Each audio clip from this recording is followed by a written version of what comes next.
Imagine a vast ocean, stretching to the horizon, teeming with potential, with untold riches lying beneath its surface.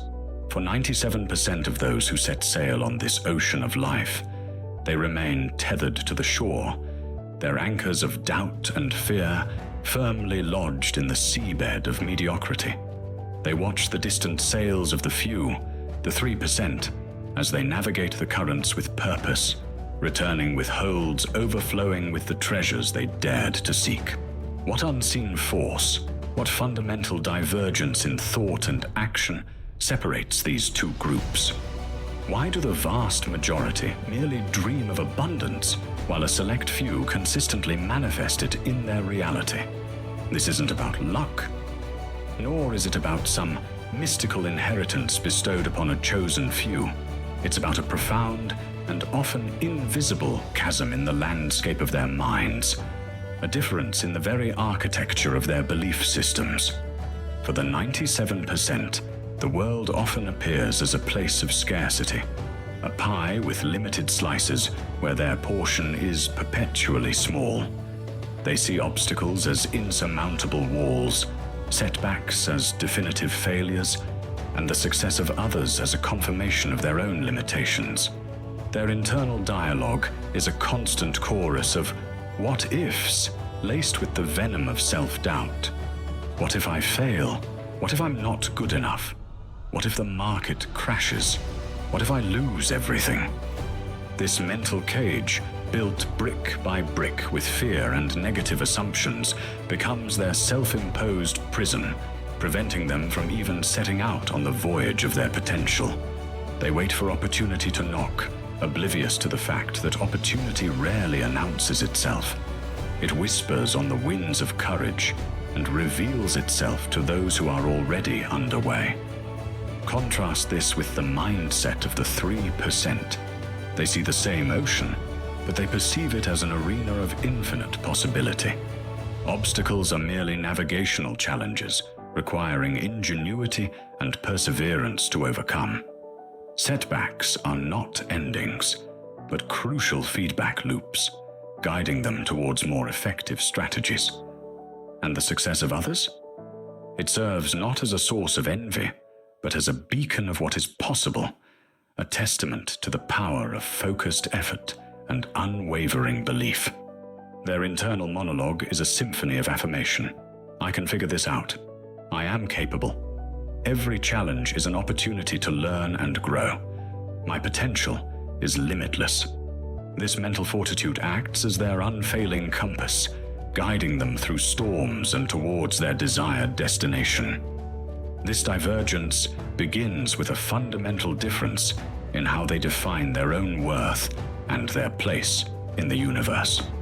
The 97% often tie their self-esteem to external validation. Their job title, the size of their bank account, the approval of others. This creates a fragile foundation, easily shaken by the inevitable ups and downs of life. They become trapped in a cycle of seeking external validation, a pursuit that rarely leads to lasting fulfillment or true wealth, which is as much a state of mind as it is a figure in a ledger. The 3%, on the other hand, cultivate an intrinsic sense of worth. They understand that their value as individuals is not contingent on their achievements or possessions. This inner security allows them to take bolder risks, to embrace failure as a learning opportunity, and to pursue their goals with a quiet confidence that emanates from within. They are not driven by the need to prove themselves to others, but by an internal compass that points towards growth, contribution, and the realization of their full potential. This unwavering self-belief is the bedrock upon which they build their success. Furthermore, the 97% often suffer from a debilitating lack of clarity. Their goals, if they even exist, are vague and ill-defined, like a ship without a rudder, tossed about by the currents of circumstance and the opinions of others. They drift through life, reacting to events rather than proactively shaping their destiny. Their energy is scattered, their focus fragmented, and their efforts diluted by a lack of a clear target. They are like archers shooting arrows into the fog, hoping to hit a bullseye they cannot even see. The 3%, however, possess a laser-like clarity of vision. They have taken the time to define their goals with precision, to understand their values, and to articulate their purpose. Their vision acts as a powerful magnet, attracting opportunities and resources towards them. They know exactly what they want and are unwavering in their pursuit. This clarity allows them to filter out distractions, to focus their energy with intensity, and to make decisions that are aligned with their long-term objectives. They are the archers who have meticulously sighted their target, accounting for the wind and the distance, and who release each arrow with unwavering intention. This clarity of vision is inextricably linked to a profound sense of purpose. For the 97%, work is often seen as a means to an end, a necessary burden to bear in order to pay the bills. Their motivation is often extrinsic, driven by the need for survival or the desire for fleeting material possessions. This lack of deeper meaning can lead to feelings of apathy, resentment, and a lack of sustained effort. The 3%, however, are often driven by a powerful sense of purpose that transcends mere financial gain. They see their work as a calling, a way to contribute to the world, to solve meaningful problems, and to leave a lasting legacy.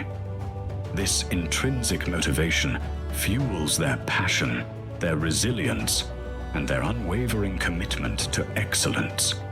They understand that true wealth is not just obsessed with building cars, but with democratizing transportation. Or Walt Disney, not just creating cartoons, but crafting experiences that brought joy to millions. Their purpose transcended profit, and in doing so, attracted abundance in its wake. But clarity and purpose alone are insufficient without the unwavering engine of discipline. The 97% often fall prey to the allure of instant gratification, the siren song of procrastination, and the comfort of their existing routines, even if those routines are leading them nowhere. They know what they should do, but they struggle to consistently execute. Their good intentions often evaporate in the face of discomfort or the temptation of immediate pleasure. They are like athletes who know the training regimen required to win, but consistently skip practice, wondering why they never reach the podium. The 3% understand that discipline is the bridge between intention and achievement. They cultivate habits that support their goals. They prioritize long-term rewards over short-term gratification, and they develop the mental toughness to push through discomfort and resistance. They understand that success is not a sprint, but a marathon, requiring consistent effort and unwavering commitment, even when motivation wanes. They are the athletes who show up for every practice, who push their limits, and who understand that small, consistent actions compounded over time yield extraordinary results. Discipline, however, is not about rigid restriction or joyless toil. For the 3%, it is often intertwined with a powerful bias towards action. The 97% often get stuck in the analysis paralysis trap, endlessly researching, planning, and debating, but rarely taking meaningful steps forward. Fear of failure and the pursuit of perfection become their paralyzing agents, preventing them from ever launching their ships. They wait for the perfect moment, the perfect conditions, forgetting that perfection is an illusion and that the best time to plant a tree was 20 years ago. The second best time is now. The 3% understand that imperfect action is always better than perfect inaction. They embrace the iterative process, learning and adapting as they go. They understand that failure is not the opposite of success, but a crucial part of its journey. They launch their ships, they navigate the storms, they learn from the setbacks. and they constantly adjust their course based on the feedback they receive. They embody the spirit of Thomas Edison, who famously said, "I have not failed. I've just found 10,000 ways that won't work." Their willingness to act, to experiment, and to learn from their experiences is a key differentiator. And as they navigate the ocean of life, the 3% cultivate a deep and profound sense of gratitude. The 97% often focus on what they lack, dwelling on their misfortunes and comparing themselves unfavorably to others. This scarcity mindset breeds negativity, resentment, and a diminished capacity to recognize and seize opportunities. They are so focused on what they don't have that they fail to appreciate the abundance that already surrounds them. The 3%, however, consciously cultivate an attitude of gratitude.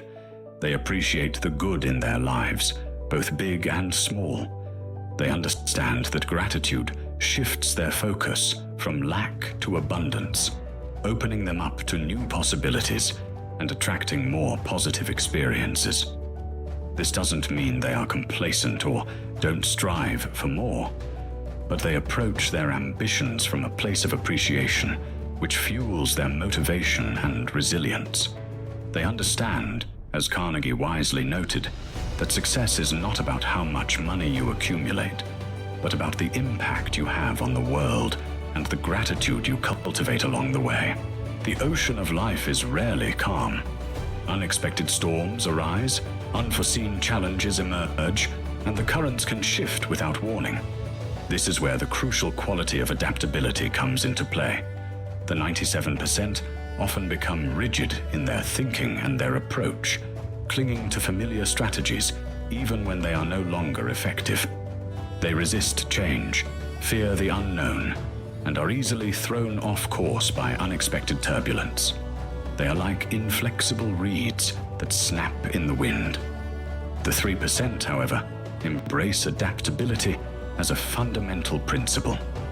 They understand that the world is constantly evolving, and that the ability to pivot, to learn new skills, and to adjust their strategies is essential for long-term success. They are like flexible bamboo that bends with the wind, weathering the storms and emerging stronger on the other side. They are lifelong learners, constantly seeking new knowledge and perspectives, and they are not afraid to abandon a failing approach and embrace a new one. This leads us to another critical distinction: the attitude towards learning. The 97% often view education as something that ends with formal schooling. They become complacent in their knowledge, resistant to new ideas, and trapped in the echo chamber of their own limited perspectives. They believe they have all the answers, failing to recognize the vastness of what they don't know. The 3%, on the other hand, are voracious learners. They understand that the pursuit of knowledge is a lifelong journey.